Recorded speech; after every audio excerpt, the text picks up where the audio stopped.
alegria e satisfação que cumprimentamos os nossos amigos e irmãos do portal Escola Dominical com a gloriosa paz de nosso Senhor e Salvador Jesus Cristo. Estamos dando início a um apêndice ao trimestre.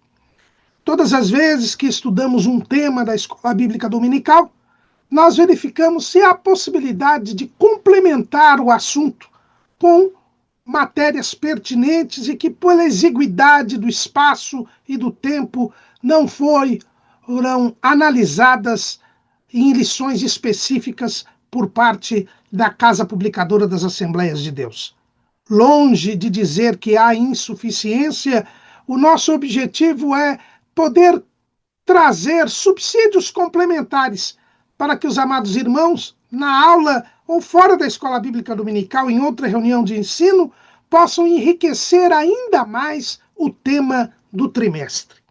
Neste terceiro trimestre de 2025, nós estamos estudando o tema A Igreja em Jerusalém, doutrina, comunhão e fé, a base para o crescimento da igreja em meio às perseguições.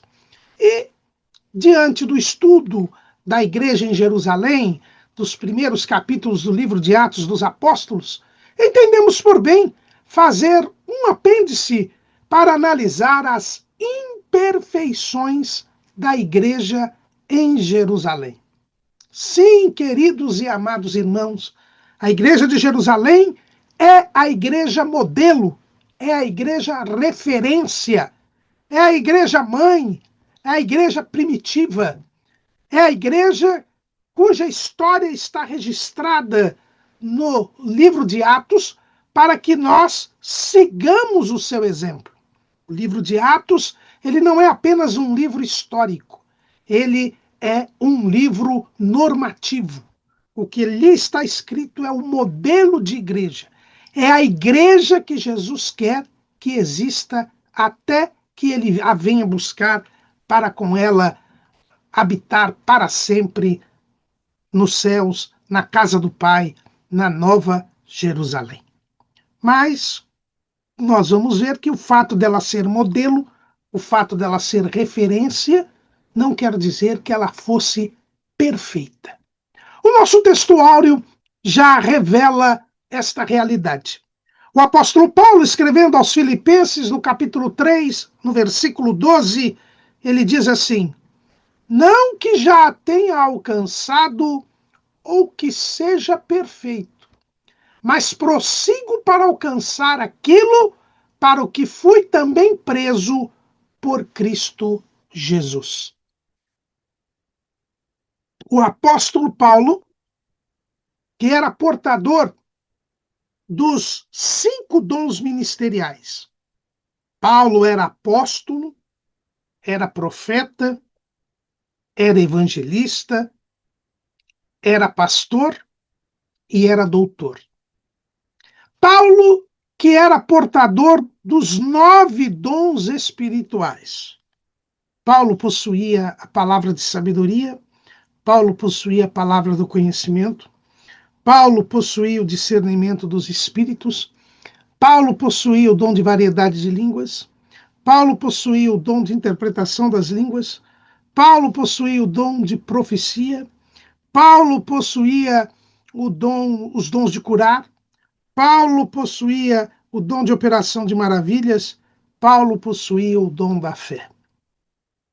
Possuía os 5 dons ministeriais, os 9 dons espirituais, mas ele dizia: não sou perfeito.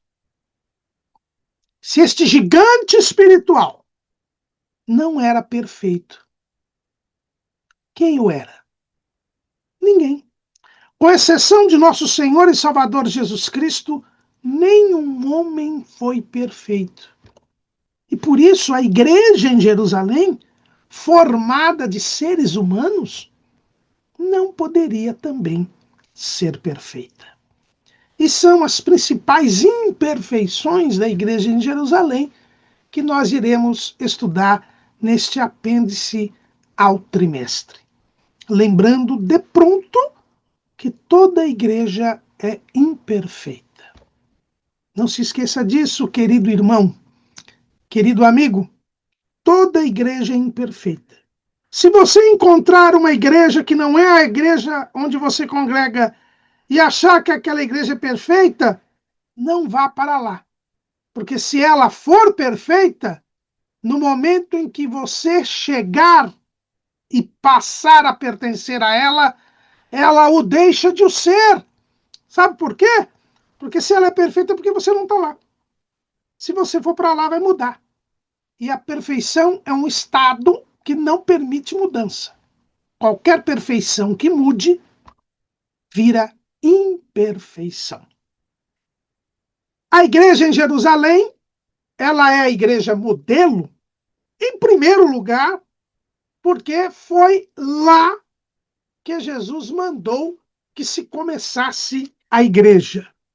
A igreja em Jerusalém, ela é a primeira igreja local, não pela vontade dos homens, mas pela vontade do próprio Jesus, que é a cabeça da igreja. E se ele queria que a igreja começasse em Jerusalém, é porque ela seria a igreja modelo, a igreja referência. É o que vemos em algumas passagens das Escrituras. Lucas, capítulo 24, versículo 47. E em seu nome se pregasse o arrependimento e a remissão dos pecados em todas as nações, começando por Jerusalém. E dessas coisas sois vós testemunhas, e eis que sobre vós envio a promessa de meu Pai. Ficai, porém, na cidade de Jerusalém, até que do alto sejais revestidos de poder. Aqui vemos claramente que Jesus mandou que os discípulos ficassem em Jerusalém para serem batizados com o Espírito Santo e que começassem a obra de Deus em Jerusalém. Então, a primeira igreja local necessariamente deveria ser Jerusalém. Não foi só neste dia que Jesus disse isso. E no capítulo 24 de Lucas, nós temos o entendimento de boa parte dos estudiosos, que estas palavras Jesus disse na sua aparição aos discípulos no domingo da ressurreição. Ou 8 dias depois, quando Tomé também estava presente. Antes de subir aos céus, 40 dias depois da ressurreição, Jesus mais uma vez reafirma que a primeira igreja local deveria ser Jerusalém. Atos dos Apóstolos, capítulo 1, versículo 8. Mas recebereis a virtude do Espírito Santo que há de vir sobre vós, e ser-me-eis testemunhas, tanto em Jerusalém, como em toda a Judéia e Samaria, e até aos confins da terra. A expansão do evangelho, a pregação do evangelho, que seria para todo o mundo, deveria começar por Jerusalém.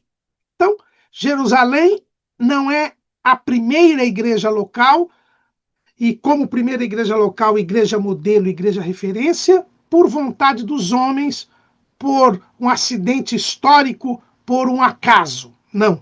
Foi por expressa determinação de Jesus, que é quem edifica a igreja, é o edificador da igreja, é o fundamento da igreja, é a cabeça da igreja. Em segundo lugar, nós vemos que nenhuma outra igreja local teve a sua história tão registrada, o seu dia a dia demonstrado nas Escrituras, senão a igreja de Jerusalém. Este trimestre, nós estamos estudando todo o trimestre os registros bíblicos da igreja em Jerusalém. Os 8 primeiros capítulos do livro de Atos, os 7 primeiros capítulos de Atos dos Apóstolos, registram tão somente a igreja em Jerusalém. Depois, outros capítulos demonstram a influência, o papel diretor da igreja em Jerusalém em relação a todas as demais igrejas locais. Culminando com o Concílio de Jerusalém, que foi o momento em que podemos dizer que o cristianismo se afirmou como uma religião, como um credo diferente do judaísmo. Seria a sua emancipação, dizemos assim. E isso tudo ocorreu em Jerusalém. E o terceiro ponto, que nos mostra que a igreja de Jerusalém é a igreja modelo, é a igreja referência, é que a expansão do evangelho ela se deveu aos membros da igreja em Jerusalém. Por causa da grande perseguição que ocorreu em Jerusalém após a morte de Estevão, liderada por Saulo, os membros da igreja de Jerusalém tiveram que sair de Jerusalém, se dispersaram. Mas para onde eles foram, eles abriram igrejas. Nós vamos ter igrejas na Judéia, na Samaria, na Galileia, em Chipre, na Fenícia, em Antioquia. E lá em Antioquia, membros da igreja em Jerusalém pregam o evangelho aos gentios, assim como Pedro havia pregado o evangelho na casa de Cornélio, e pela primeira vez o evangelho havia sido pregado para gentios, mas em Antioquia é a primeira igreja gentílica que surge, e surge por causa de membros da igreja em Jerusalém. E é Antioquia a igreja que será a base missionária para todo o trabalho missionário do apóstolo Paulo, que irá então disseminar a igreja em todo o Império Romano. Então, a igreja em Jerusalém, ela é a responsável pela expansão do evangelho. E, naturalmente, os seus membros, ao abrirem novas igrejas, tinham como modelo, como referência de igreja, a igreja a qual eles haviam pertencido, a igreja em Jerusalém. É interessante nós lembrarmos que o apóstolo Paulo foi membro da igreja em Jerusalém. Ele não permaneceu em Jerusalém por causa da perseguição, foi aconselhado pelos próprios irmãos a sair de Jerusalém, mas ele foi integrado, ele entrou na membresia da igreja em Jerusalém. É um fato que muitas vezes é passado despercebido pelas pessoas. Vamos lê-lo lá em Atos, capítulo 9, versículo 26. E quando Saulo chegou a Jerusalém, procurava juntar-se aos discípulos, mas todos o temiam, não crendo que fosse discípulo. Então Barnabé, tomando-o consigo, o trouxe aos apóstolos e lhes contou como no caminho ele vira ao Senhor, e esse lhe falara, e como em Damasco falara ousadamente no nome de Jesus.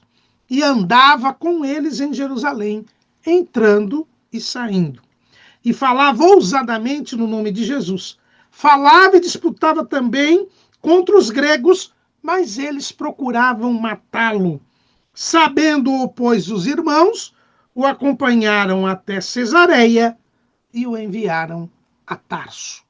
Então, os irmãos percebem aqui que Barnabé retirou aquela resistência, aquela desconfiança que havia na membresia da igreja em Jerusalém, e Paulo foi aceito na igreja. E pregou ali nas sinagogas, imitando o modelo que ele vira com Estevão, mas como houvesse muitas ameaças de mortes e muito risco para a vida de Paulo, os próprios irmãos acharam melhor que ele fosse para Tarso. E lá de Tarso é que ele vai ser levado depois por Barnabé para a igreja em Antioquia. Então, até o apóstolo Paulo era um membro da igreja em Jerusalém. Então, esses três motivos nos mostram claramente que a igreja em Jerusalém é, sim, uma igreja modelar, uma igreja que é referência. E nós devemos imitar esta igreja em Jerusalém. E pelo que estamos a estudar neste trimestre, já podemos concluir que o que está bom nas nossas igrejas locais é o que está de acordo com o modelo da igreja em Jerusalém. E o que não está bom na nossa igreja local é porque nós estamos desviados, nós estamos fora do padrão que é a igreja em Jerusalém. A igreja primitiva. Nós costumamos muito usar essa expressão, né? A igreja primitiva. A igreja primitiva é a primeira igreja local, é a igreja em Jerusalém. Então, vemos que a igreja em Jerusalém, ela é um modelo, ela é uma referência, por determinação do Senhor Jesus. Mas ela não é uma igreja perfeita. Ela é uma igreja imperfeita. E por que a igreja em Jerusalém é uma igreja imperfeita? Em primeiro lugar, porque ela é formada de seres humanos. A igreja, ela é formada de gente. Ela é formada de seres humanos. Os anjos não fazem parte da igreja. A igreja ela é formada de seres humanos. E todos os seres humanos são imperfeitos. E não é por causa do pecado. O pecado acentua, intensifica a imperfeição. Mas nós somos imperfeitos porque nós somos criaturas. Toda criatura é imperfeita. Só existe um ser que é perfeito. É o Criador. Deus é perfeito, porque o primeiro critério de perfeição é a existência. O que é perfeito existe. E o que é perfeito sempre existiu. E só um ser não tem começo nem fim. Este ser é Deus. Só Deus não tem começo nem fim. Como nos ensina Moisés, no salmo mais antigo, o salmo de número 90, versículo 2. Antes que os montes nascessem, ou que tu formasses a terra e o mundo, sim, de eternidade a eternidade, tu és Deus. O Senhor Jesus, dizendo aos judeus, para o horror deles, ele reafirma que a eternidade é a essência daquele que é perfeito. João capítulo 8, versículo 58. Disse-lhes Jesus: em verdade vos digo que antes que Abraão existisse, eu sou. Deus é, e ninguém mais. Deus é o único que sempre existiu. Jesus reafirma isto ao apóstolo João, lá na ilha de Patmos. Quando aparece a João, ele diz, Apocalipse 1:17, e eu, quando o vi, caí a seus pés como morto. E ele pôs sobre mim a sua destra, dizendo-me, não temas, eu sou o primeiro e o último. Repetindo o que ele apresenta no introito do livro, Apocalipse 1:8. Eu sou o alfa e o ômega, o princípio e o fim, diz o Senhor, que é, e que era, e que há de vir, o Todo-Poderoso. Então, só Deus é perfeito. E se somos imperfeitos, por sermos criaturas, nós só podemos, quando nos reunirmos numa igreja local, fazer com que esta igreja local seja imperfeita. Porque da reunião de pessoas imperfeitas não vem a perfeição, por óbvio.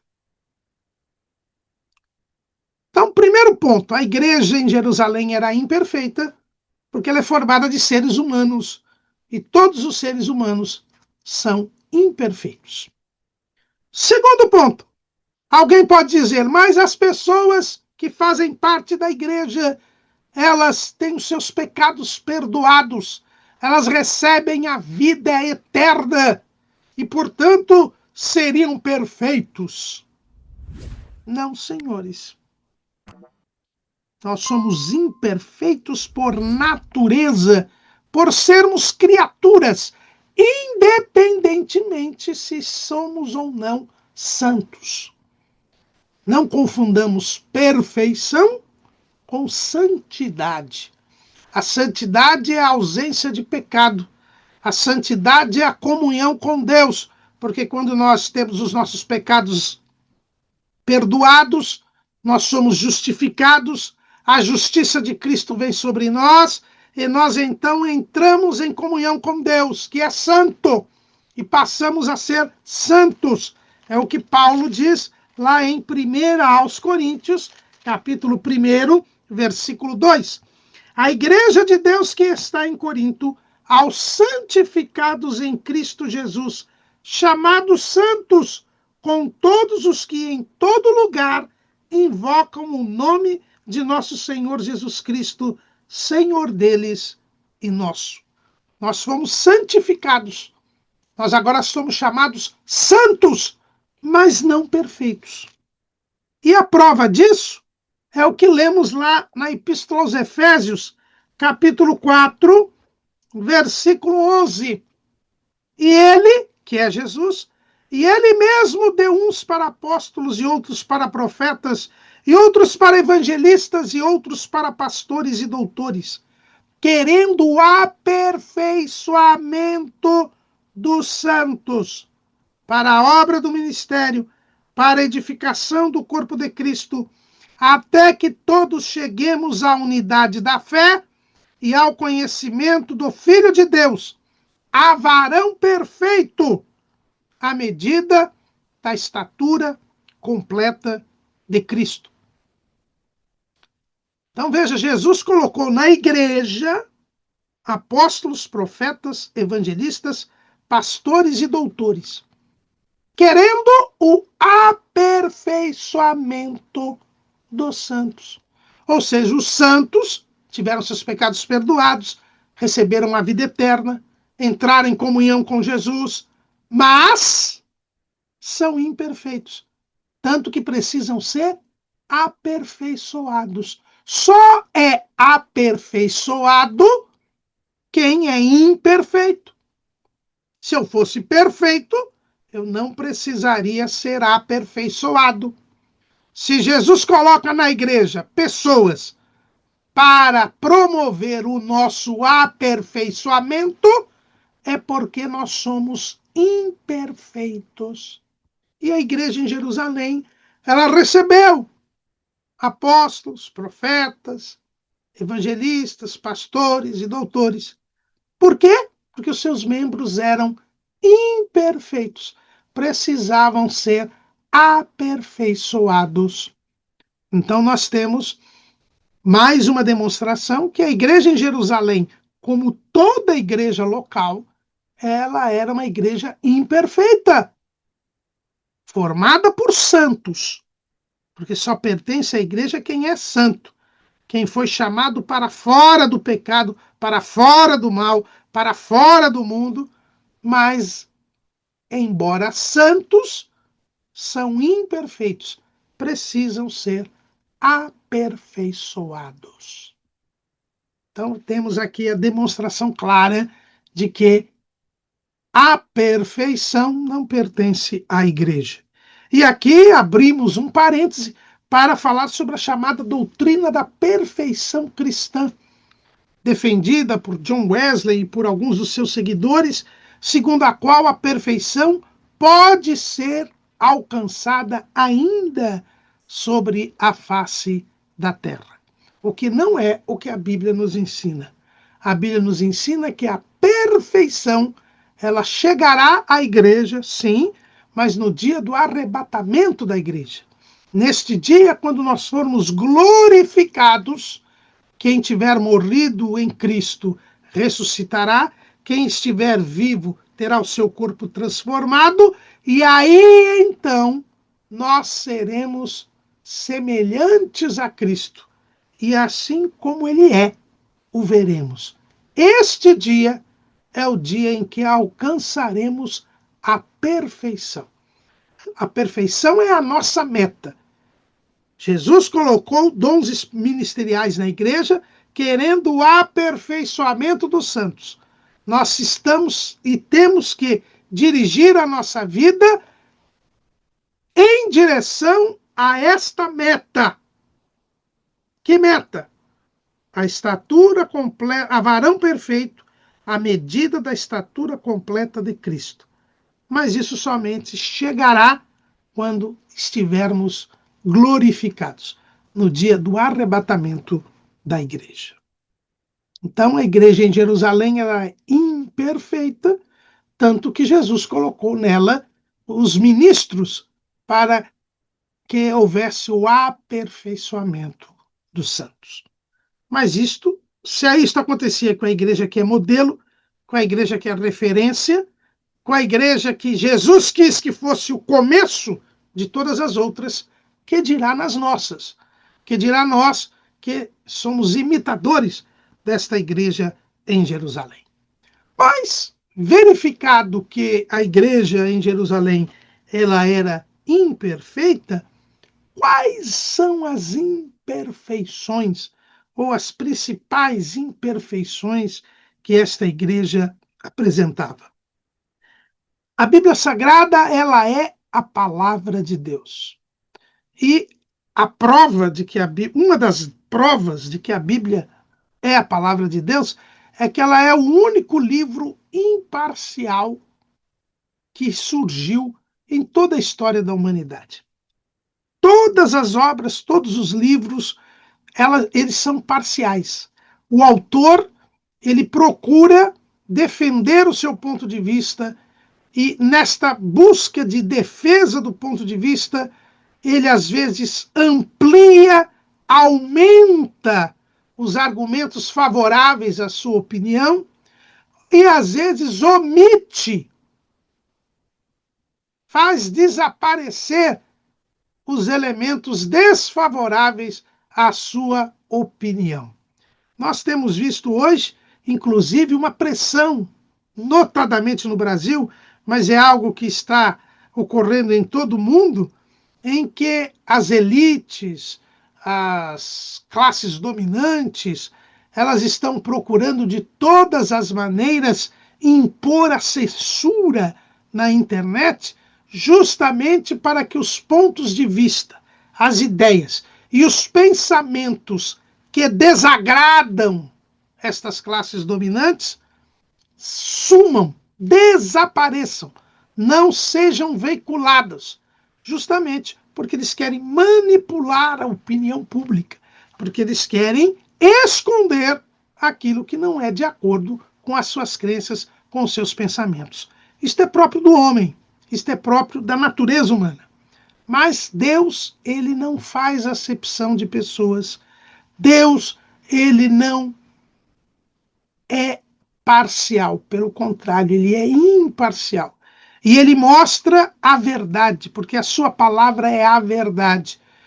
E, ao mesmo tempo em que registra a igreja, a história da igreja em Jerusalém, mostrando ser ela o modelo, a referência a ser seguida, ele também, ao registrar a história da igreja em Jerusalém, mostra os seus erros, mostra as suas imperfeições, mostra as suas falhas. E são estas imperfeições, estas falhas, que nós vamos observar a partir de agora. A primeira, podemos dizer que seja a maior das falhas da igreja em Jerusalém e que, de certo modo, acabaram gerando as demais imperfeições. Nós vamos ver algumas imperfeições aqui, e esta primeira é causa das outras. É o que nós denominamos aqui de etnocentrismo, ou mentalidade judaica. Esse é o primeiro problema sério que nós vamos encontrar na igreja em Jerusalém. A igreja em Jerusalém, ela tinha uma visão de mundo que considerava que a sua nacionalidade a sua nação, que era Israel, era o centro de todo o plano da salvação. Era socialmente mais importante do que os demais. Esta ideia predominou na igreja em Jerusalém e trouxe praticamente todos os transtornos que nós vamos ver nos primeiros anos da igreja foram motivados por esta ideia que os crentes desta igreja possuíam. Ou seja, que o plano da salvação passava necessariamente pelo povo judeu, por Israel. No seu diálogo com a mulher samaritana, Jesus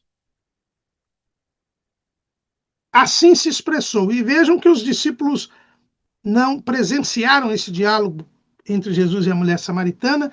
Eles tinham ido comprar pão. Depois, Jesus naturalmente contou o que ocorreu, tanto que João registrou no seu evangelho. Mas Jesus disse o seguinte. Vamos ler lá em João, capítulo 4, versículo 20. Nossos pais adoraram neste monte, e vós dizeis que é em Jerusalém o lugar onde se deve adorar. Disse-lhe Jesus, mulher, crê-me que a hora vem em que nem neste monte, nem em Jerusalém adorareis o Pai.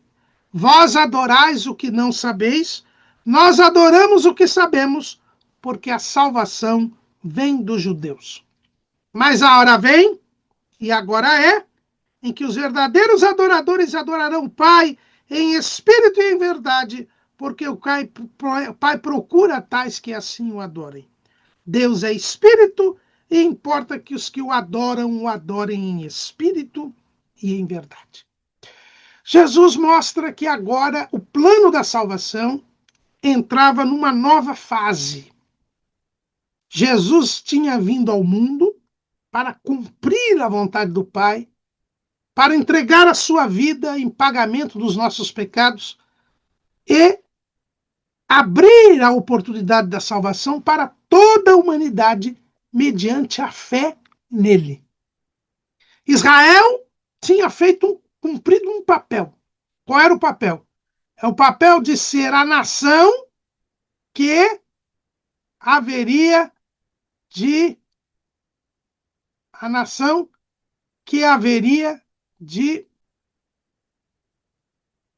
Israel, ele era o povo escolhido por Deus e formado por Deus, porque todos haviam se rebelado contra Deus na Torre de Babel.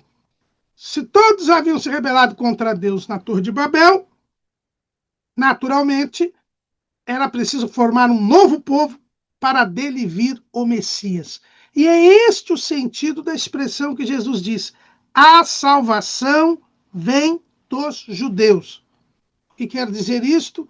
Que dos judeus viria o Salvador, Jesus, a graça de Deus que se há manifestado, trazendo salvação a todos os homens, como diz Paulo lá em Tito 2:11.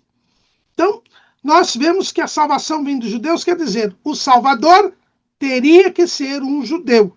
Como diz o apóstolo Paulo em Gálatas 4:4, nascido de mulher, porque é a semente da mulher, Deus tinha que se fazer homem para salvar o homem, e nascido sob a lei, ou seja, nascido em Israel, o povo que firmou com Deus um pacto para ser a sua propriedade peculiar dentre os povos. Mas uma vez vindo o Messias, tendo chegado a hora em que Jesus se sacrificaria por nós e a redenção seria consumada, então não mais haveria necessidade desta intermediação nacional entre Deus e os homens. Não havia mais a necessidade desta nação. Não havia mais essa necessidade desta nação, porque o Salvador já tinha vindo e agora o evangelho é o poder de Deus para a salvação, primeiro do judeu, depois do gentil. Ou seja, o gentil também podia ser salvo sem precisar ser judeu.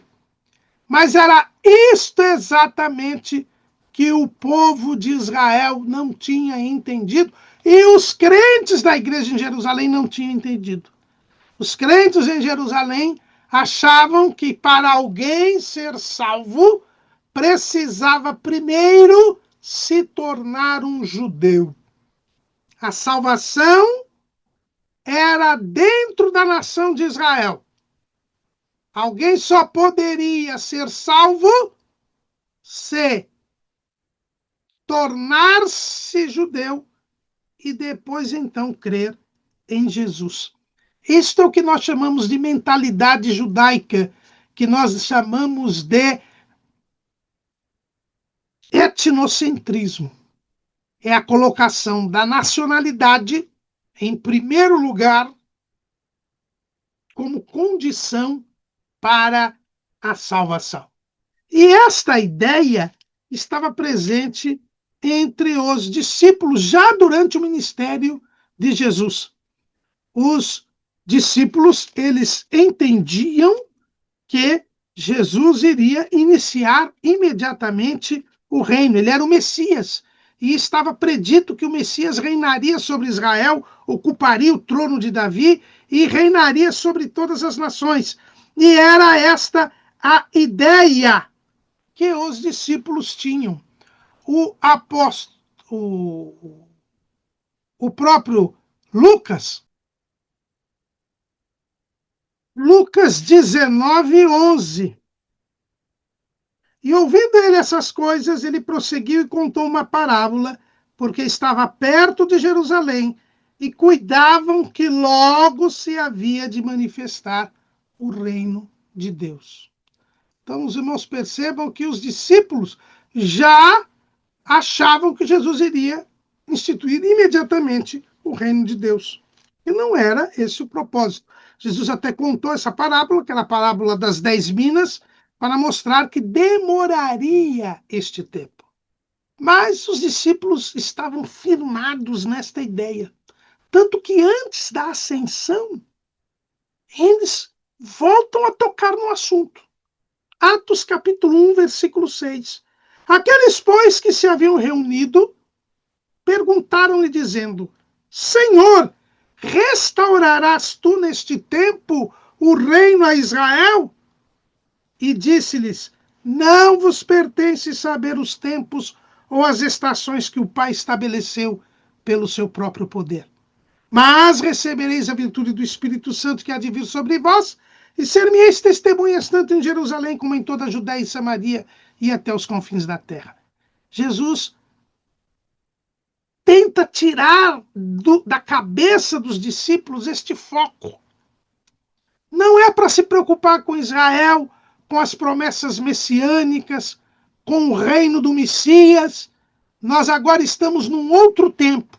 O tempo em que o Pai está procurando verdadeiros adoradores que o adorem em espírito e em verdade. O tempo de se pregar o evangelho por todo o mundo, a toda criatura. E quem crer será salvo, quem não crer será condenado. Mas a igreja em Jerusalém, ela tinha esta mentalidade judaica.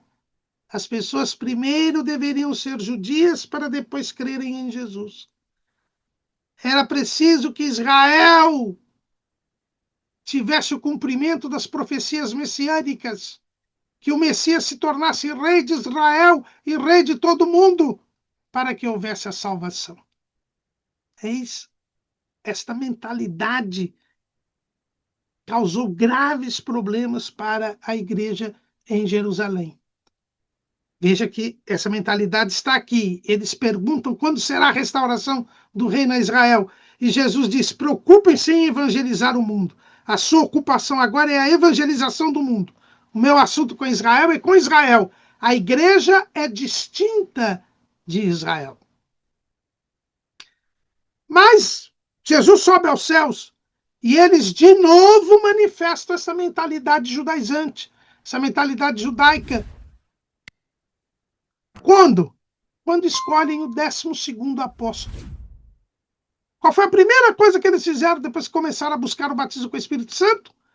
Pedro se levanta e diz: olha, precisamos ocupar o lugar de Judas. Por que eu preciso ocupar o lugar de Judas? Só temos 11 apóstolos. Mas por que eu preciso ocupar o lugar de Judas? Porque Jesus disse que no seu reino os apóstolos iriam julgar as 12 tribos de Israel. Lucas 22:30. Para que comais e bebais a minha mesa no meu reino, e vos assenteis sobre tronos, julgando as 12 tribos de Israel. Olha, para julgar as 12 tribos de Israel, tem que ter 12 tronos, e só tem 11. Então, isso deve acontecer daqui a pouco. Jesus disse que nós seremos batizados com o Espírito Santo não muito depois desses dias. Então, nós já precisamos colocar um 12º apóstolo. Esta escolha de Matias, que foi contado entre os 12, demonstra esta mentalidade judaica. É preciso estar completo o colégio apostólico para que julguemos as 12 tribos de Israel, porque dentro em breve o Senhor restaurará o reino a Israel. Mas não era isso. Mas os irmãos vejam como estava presente a mentalidade judaica. São batizados com o Espírito Santo. E na pregação do dia de Pentecostes, foi uma pregação feita apenas a judeus. Porque este era o propósito de Deus. Começar em Jerusalém, começar pelos judeus, o evangelho é o poder para a salvação de todo aquele que crê. Poder de Deus para a salvação de todo aquele que crê. Primeiramente do judeu. Então, primeiro se pregava para os judeus.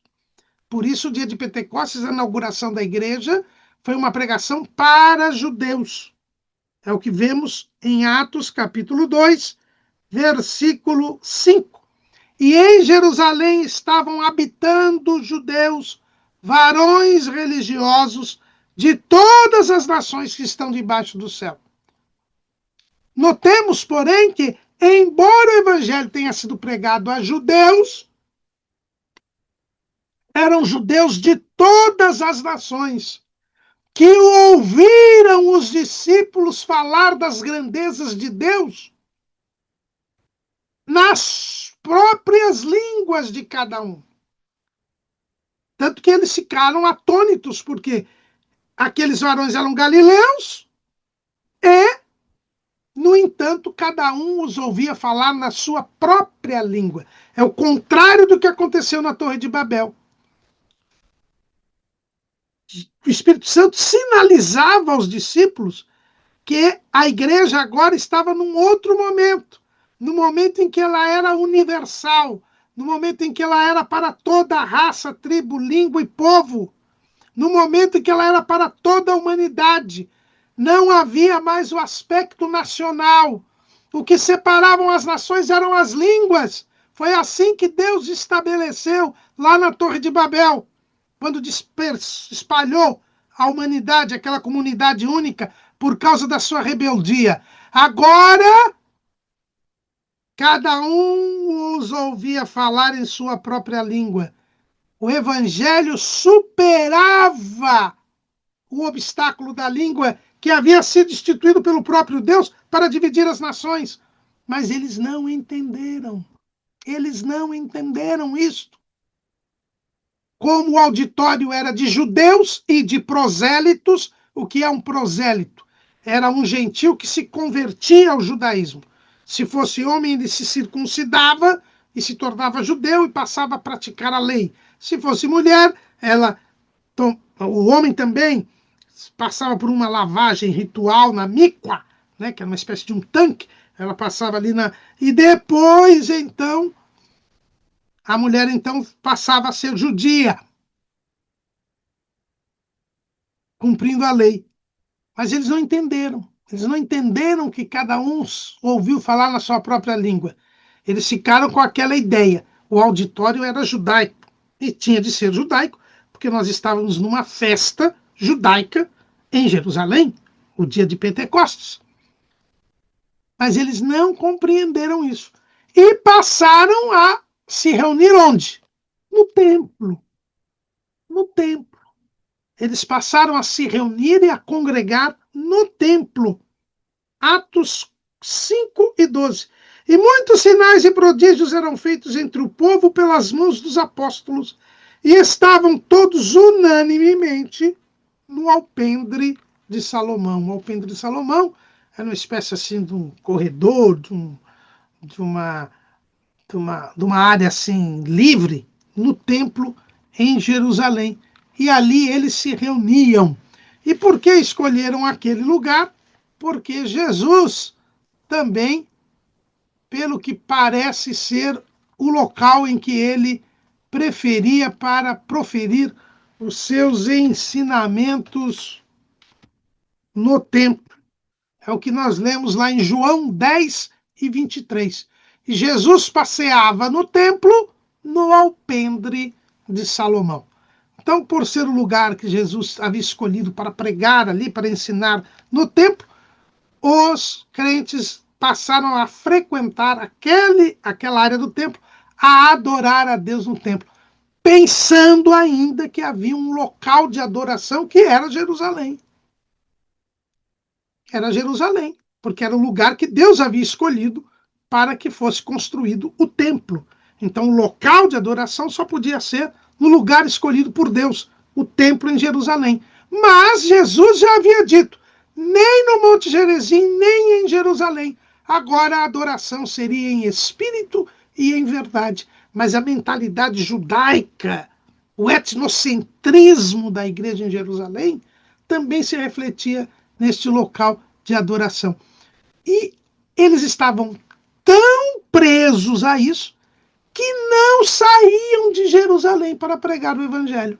Eles só pregavam o evangelho em Jerusalém, nem nas aldeias vizinhas, nem em Betânia, onde estava ali a família de Lázaro, Marta e Maria, nem lá eles iam pregar. Como é que nós podemos dizer isso? Pelo que está escrito lá em Atos, capítulo 5, versículos 15 e 16. De sorte que transportavam os enfermos para as ruas e os punham em leitos e em camilhas, para que ao menos a sombra de Pedro, quando este passasse, cobrisse alguns deles. E até das cidades circunvizinhas concorria muita gente a Jerusalém, conduzindo enfermos e atormentados de espíritos imundos, os quais todos eram curados. Se as pessoas queriam que seus amigos, parentes, vizinhos fossem curados, tinham que ir até Jerusalém, porque os discípulos não saíam de Jerusalém. E tinham que colocar nas ruas essas pessoas para que os apóstolos pudessem curá-las. Mas de Jerusalém eles não saíam. Por quê? Porque Jerusalém é um lugar escolhido por Deus para a adoração. Eles tinham aquela mentalidade judaica. E aquela mentalidade era tão forte que eles desconsideravam o que Jesus tinha dito. Ide por todo o mundo, pregai o evangelho a toda criatura. Ide e ensinai as nações, batizando-os em nome do Pai, do Filho e do Espírito Santo. Eles não iam, eles ficavam em Jerusalém. Ser-me-eis testemunha tanto em Jerusalém, como em toda a Judéia e Samaria, até os confins da terra. Eles não saíam de Jerusalém. Durante 6 anos ficaram em Jerusalém, sem sair de Jerusalém, por causa da mentalidade que eles tinham, do etnocentrismo. E era tão forte esta mentalidade, que esta mentalidade comprometeu a grande comissão. A ordem de Jesus para se pregar o evangelho estava sendo desobedecida, estava sendo desconsiderada. E bem por isso, o Senhor permitiu a grande perseguição que começou com a morte de Estevão. Deus permitiu esta perseguição para obrigar os crentes a saírem de Jerusalém. Não saíram por bem, saíram por mal. Como diz o povo, né? Se não foi pelo amor, foi pela dor. É o que diz o texto bíblico, Atos 8:1. E também Saulo consentiu na morte dele. E fez-se naquele dia uma grande perseguição contra a igreja que estava em Jerusalém. E todos foram dispersos pelas terras da Judéia e da Samaria, exceto os apóstolos. Saindo de Jerusalém, eles tiveram que arrumar outro lugar para morar. E aí foram para a Judéia, foram para Samaria, foram para a Galiléia, foram para a Fenícia, foram para Chipre, foram para Antioquia. E aonde eles iam, eles pregavam o evangelho. Por quê? Porque eles cumpriam a ordem de pregar o evangelho, mas só em Jerusalém.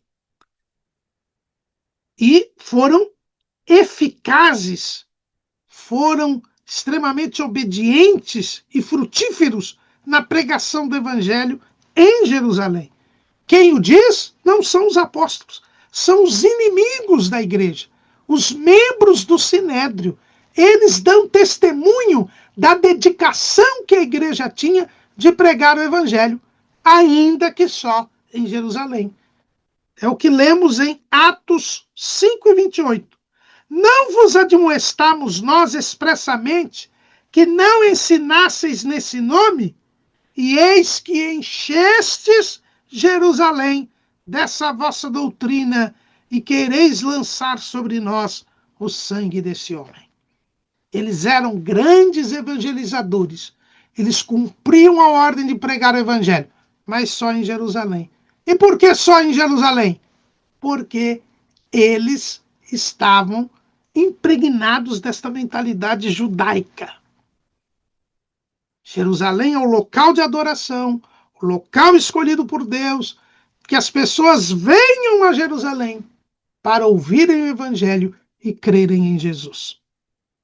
Mas não era isso que Deus tinha mandado. Jesus tinha mandado ir por todo o mundo, não esperar que as pessoas viessem até Jerusalém. É este etnocentrismo que hoje nós temos verificado em muitas igrejas locais. Que nós podemos dizer um templocentrismo. As pessoas, elas realizam a obra da evangelização dentro de quatro paredes. Querem que os pecadores venham à igreja para receber a Jesus, quando a ordem de Jesus é exatamente o contrário, que saiamos das quatro paredes, que estejamos, que vamos ao encontro das pessoas. Como uma expressão que dizia o Papa recentemente falecido, o Papa Francisco, a igreja é uma igreja em saída. Uma feliz expressão que este Papa deixou para a história. Talvez uma das pouquíssimas coisas que ele fez de bom. Então, a mentalidade judaica. E mesmo quando eles saíram, essa mentalidade judaica não saiu deles. Eles saíram de Jerusalém, mas a mentalidade judaica não tinha saído deles. Olha o que nós encontramos lá em Atos, capítulo 11, versículo 19. E os que foram dispersos pela perseguição que sucedeu por causa de Estevão, caminharam até a Fenícia, Chipre e Antioquia, não anunciando a ninguém a palavra, senão somente aos judeus. Mesmo indo, muitos deles só pregavam para os judeus, porque achavam que só os judeus é que tinham acesso à salvação, que os gentios deveriam antes se converter ao judaísmo para terem acesso à salvação. Esta mentalidade não era apenas dos membros. O próprio apóstolo Pedro, que tinha de abrir a porta do evangelho para os gentios, porque quando Jesus lhe dá as chaves do reino dos céus, o que Jesus está dizendo? está dizendo a Pedro que por ele ter sido escolhido pelo Pai para trazer a revelação de que Jesus era o Cristo, o Filho do Deus vivo, a ele seria dada a oportunidade de pregar pela primeira vez o Evangelho aos judeus, o que aconteceu no dia de Pentecostes, e de também pregar pela primeira vez o Evangelho aos gentios, o que aconteceu na casa de Cornélio.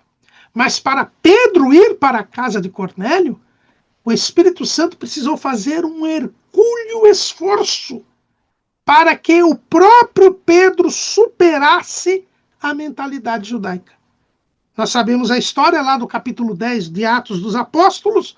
Temos uma lição específica no trimestre sobre esse tema, que Pedro precisou por 3 vezes ter a visão de animais imundos segundo a lei, que Deus mandava que ele matasse e comesse, e ele resistia, dizendo que ele não iria desobedecer à lei de Moisés, matando e comendo aquilo que era imundo, e o Espírito Santo dizia a ele na visão: não digas, não faças tu comum ao que Deus purificou. Está lá em Atos capítulo 10, versículo 15.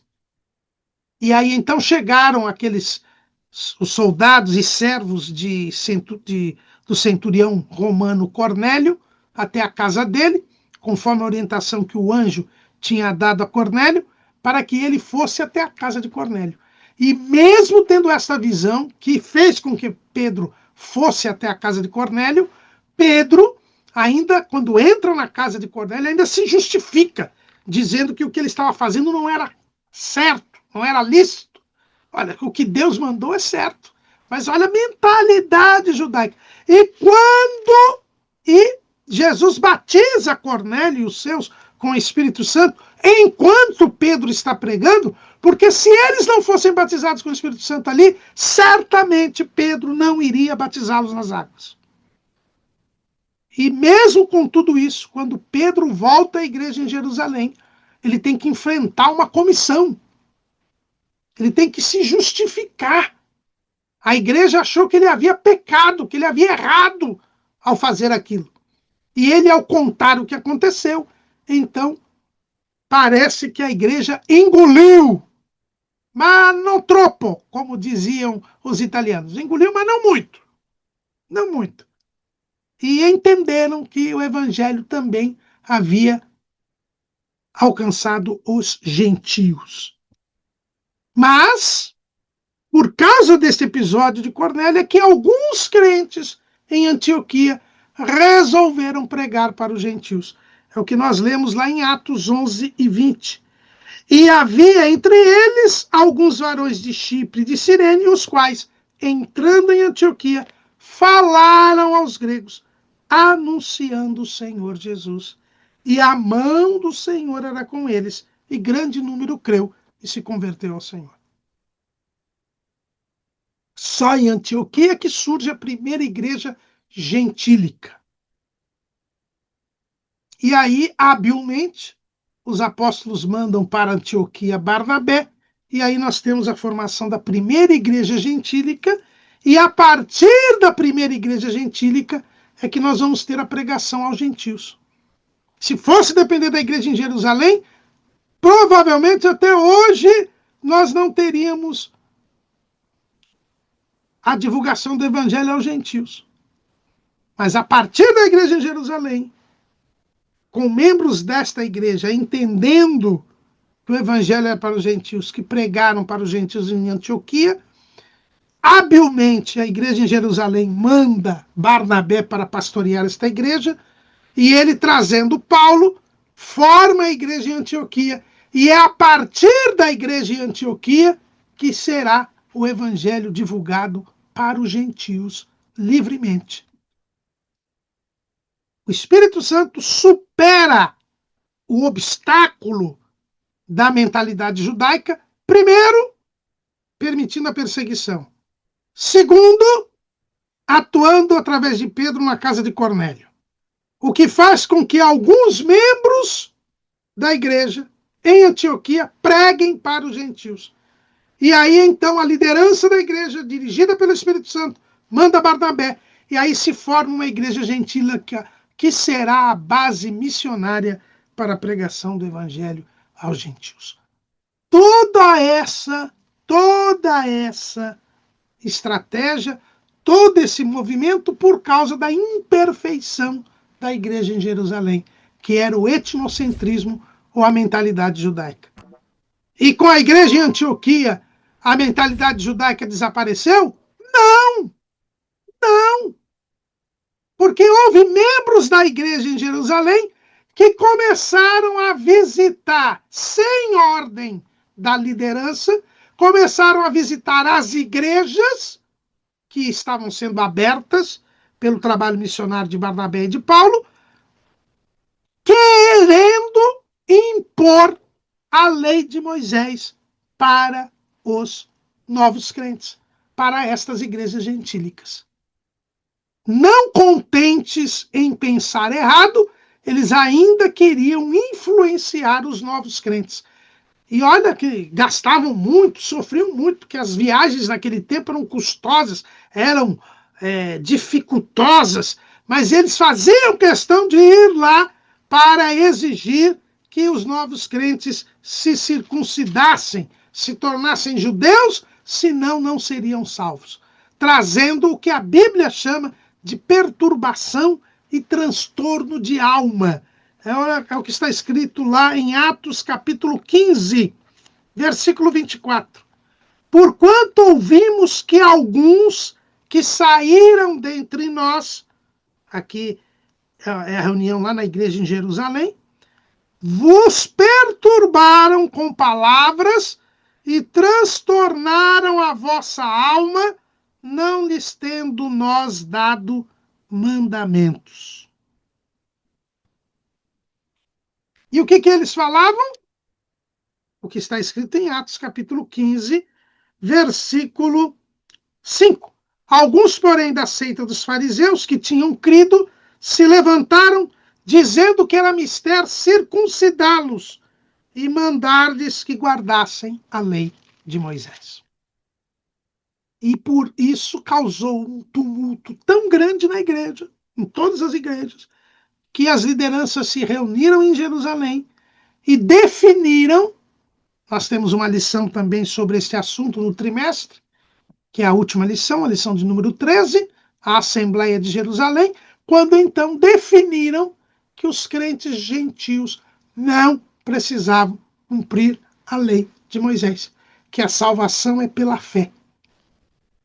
Então precisou haver um concílio, uma reunião de toda a igreja para definir que não havia necessidade da pessoa ser antes um judeu para ser um cristão. Eis a grande imperfeição. Olha o tamanho que essa imperfeição gerou. E o problema é que mesmo depois do concílio, nós vamos ver, e a gente vê isso nas cartas que Paulo escreveu aos Gálatas, aos Colossenses, que esses judaizantes continuaram a perturbar e a transtornar a alma dos crentes. E até hoje isso acontece. Aliás, nestes nossos dias, os judaizantes aumentaram. Não são nem só mais agora os sabatistas. Não, você tem um monte de gente aí colocando arca dentro de igreja, colocando celebração judaica dentro da igreja, chofar para tocar na igreja. São judaizantes que continuam perturbando e transtornando a alma dos crentes. Uma imperfeição lá da igreja em Jerusalém e que é copiada até os dias de hoje. Depois deste etnocentrismo, que sem dúvida é a maior das imperfeições da igreja de Jerusalém, nós temos como segunda imperfeição a precipitação. No dicionário Ruais da língua portuguesa, a precipitação é o ato ou efeito de precipitar-se. É a queda, a descida rápida. É a afobação, a grande pressa, a rapidez em tomar resolução, A irreflexão é agir sem pensar, movido pela emoção, pelo equívoco, que é o pensamento fora da realidade. A mentalidade judaica, ela levou à precipitação. Por quê? Porque na mentalidade judaica, nós já vimos, os discípulos achavam que Jesus voltaria rapidamente para ser rei de Israel e ser rei de todo mundo. Tanto que antes mesmo do dia de Pentecostes, já escolheram o 12º apóstolo para que quando Jesus viesse, já tivesse os 12 apóstolos para julgar as 12 tribos de Israel.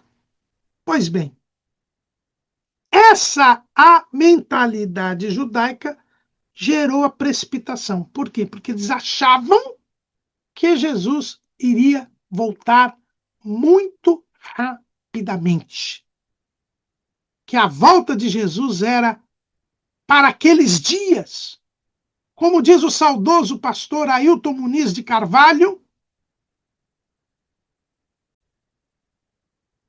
no seu livro O Messias Está Voltando, talvez nós tenhamos aqui o primeiro erro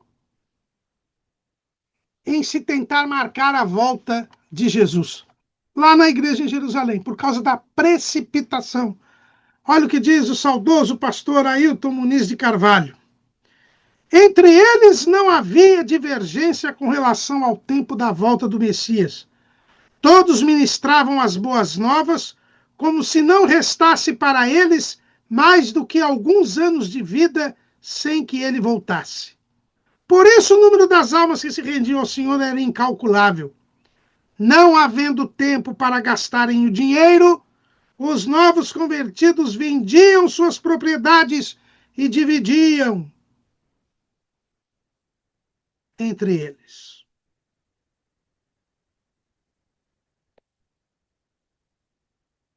A precipitação por causa de uma sensação de que Jesus viria para aqueles dias.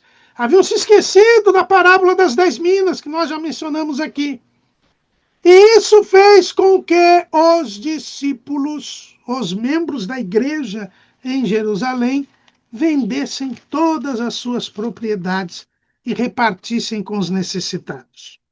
Esse gesto de precipitação foi uma imperfeição para a igreja.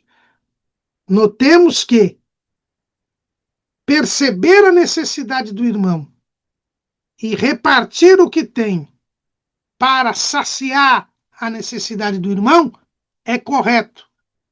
É a demonstração do amor de Deus. Eu não posso dizer que amo a Deus se eu não amo o meu irmão, se eu não amo o próximo. O apóstolo João, ele é bem claro.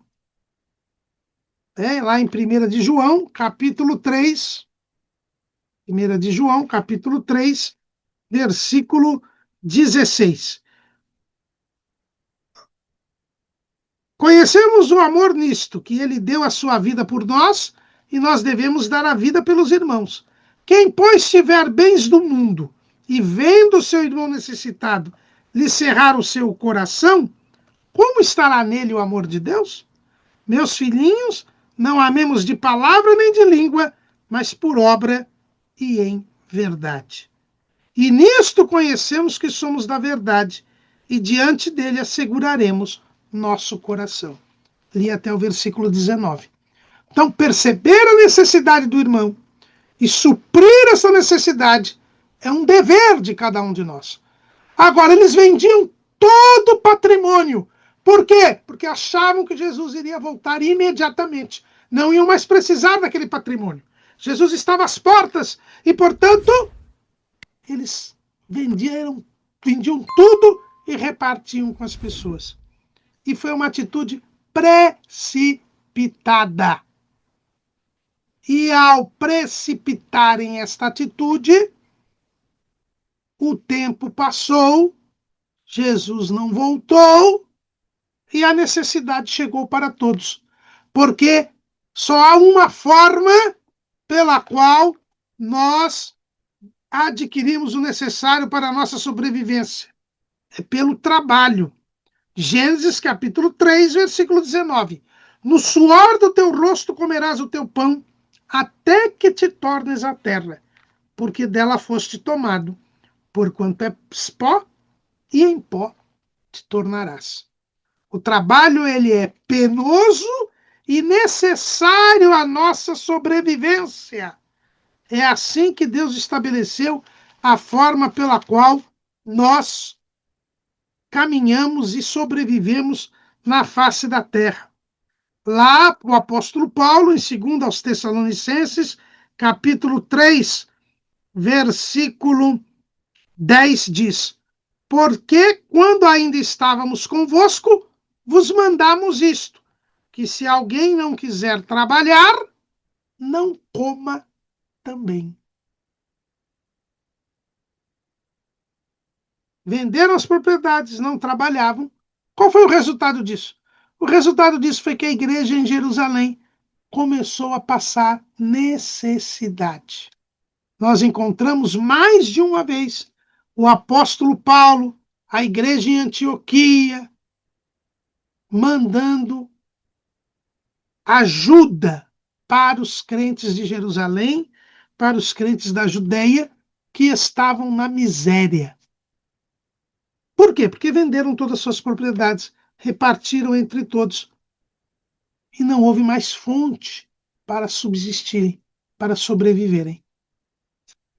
Então foi esta precipitação que está relacionada com a mentalidade judaica, porque está relacionada com a ideia de que haveria imediatamente a restauração do reino a Israel, que levou a esta imperfeição. É por isso que esta atitude de se desfazer do patrimônio e repartir entre todos é uma atitude que existia na igreja em Jerusalém, mas que não deve ser repetida pelas demais igrejas locais, porque é uma imperfeição, é uma falha.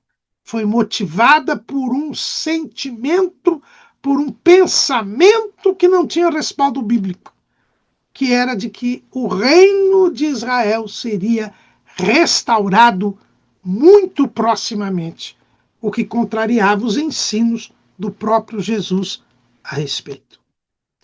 A terceira imperfeição da igreja em Jerusalém era a acepção de pessoas, também motivada pela mentalidade judaica.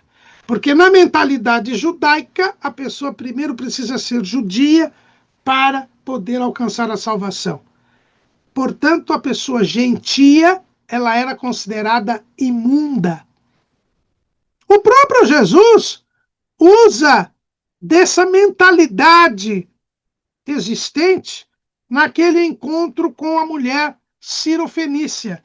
Lá em Mateus, no capítulo 15, no versículo 26, quando aquela mulher cirofenícia, portanto ela era gentia, ela não era judia, estava ali clamando a Jesus, pedindo para que Jesus libertasse a sua filha, Jesus, num dos momentos, usa desta mentalidade judaica no seu diálogo com aquela mulher. Mateus capítulo 15, versículo 26. Ele, porém, respondendo, disse: Não é bom pegar o pão dos filhos e deitá-lo aos cachorrinhos. Quando Jesus diz isso, ele usa a mentalidade judaica.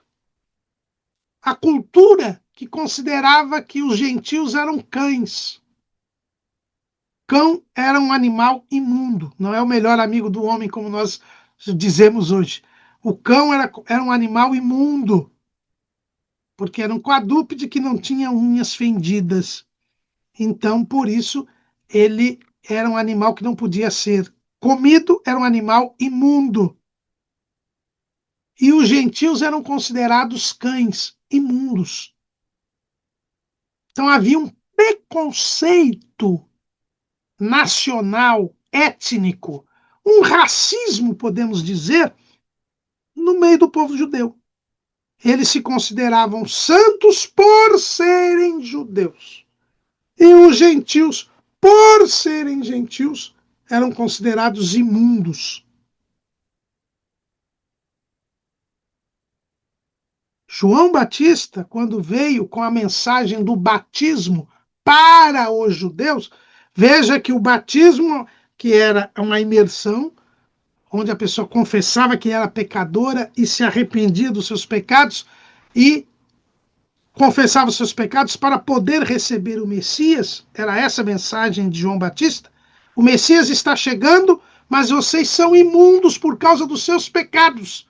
Por isso vocês precisam se batizar e produzir frutos dignos do arrependimento, para poderem receber o Messias e serem salvos. Esta mensagem do João Batista era uma mensagem inovadora, porque os judeus achavam que só por serem judeus eram puros, eram limpos. E João Batista trouxe a mensagem de que não é a nacionalidade quem traz a pureza, mas sim o perdão dos pecados, a santidade. E que os filhos de Abraão, biologicamente falando, eram imundos, porque todos pecaram e destituídos foram da glória de Deus. Então, a mensagem do João Batista era uma mensagem inovadora. O judeu também precisava se arrepender dos seus pecados para receber o Messias. Jesus reafirma a pregação de João Batista. Em conversa com os judeus, lá no capítulo 8 de João, ele diz: olha, vocês são filhos do diabo. Vocês não são filhos de Abraão, porque não creem em mim, porque são pecadores. Então a mensagem do evangelho era contra esse orgulho nacional, esta xenofobia, né? A própria lei de Moisés, ela diz que não se podia discriminar o estrangeiro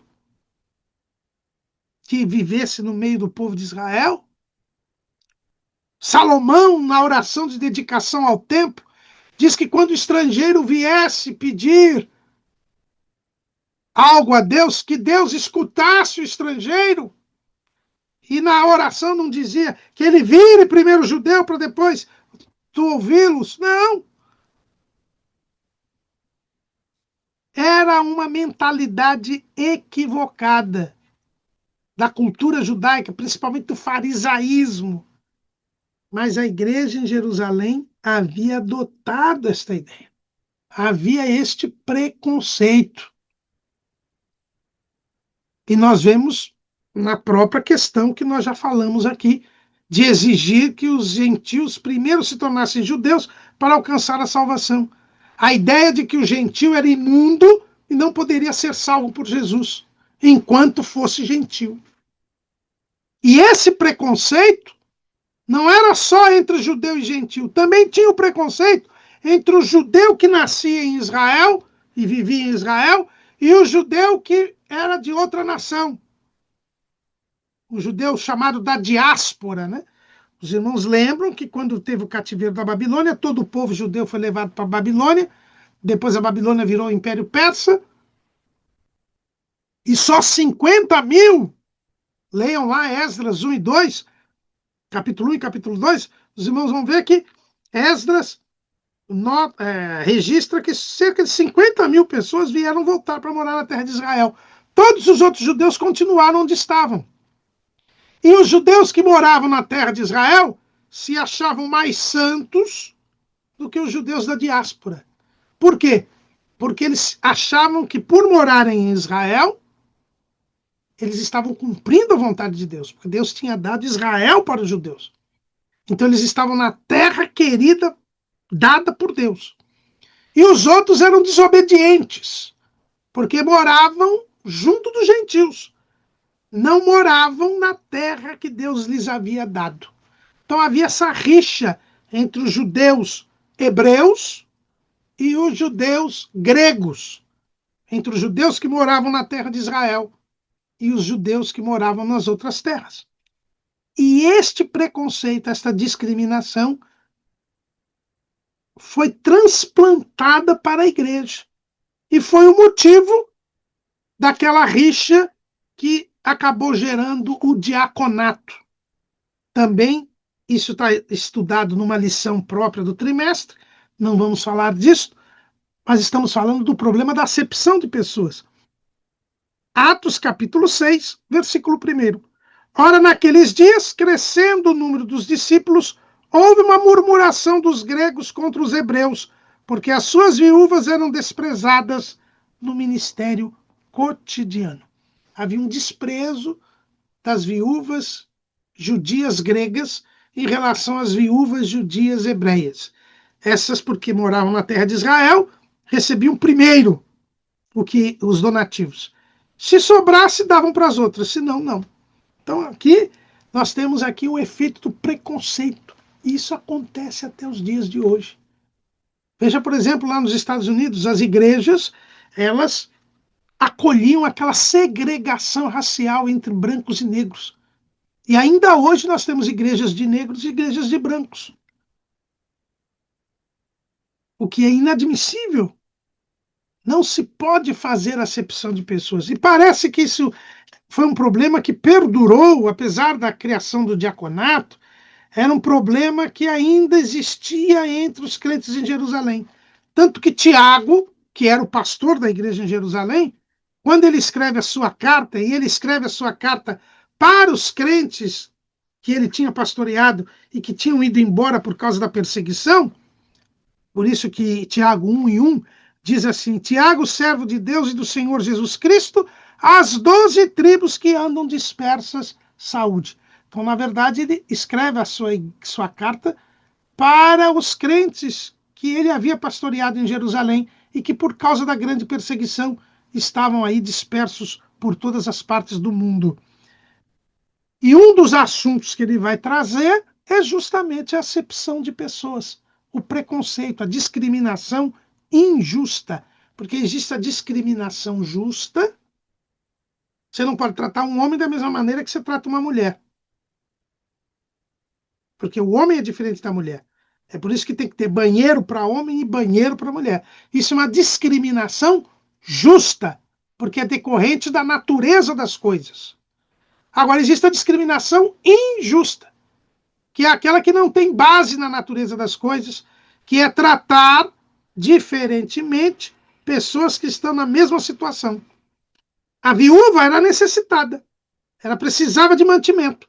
Pouco importa se ela morava na terra de Israel ou se ela tinha vindo de outra terra. A necessidade é de comida. E fome tem tanto a viúva que nasceu na terra de Israel como a que não nasceu na terra de Israel. Então isso aí é uma discriminação injusta.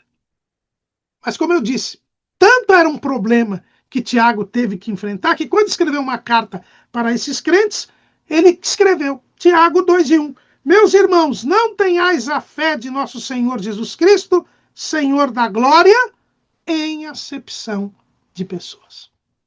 Então, também a acepção de pessoas, ela é uma consequência da mentalidade judaica, do etnocentrismo, que era a grande imperfeição da igreja em Jerusalém. Etnocentrismo ou mentalidade judaica? Precipitação e acepção de pessoas. Estas eram as 3 grandes imperfeições da igreja em Jerusalém. E nós devemos lutar para que em nossas igrejas locais não tenhamos nenhuma delas regendo o dia a dia de nossas igrejas. Amém.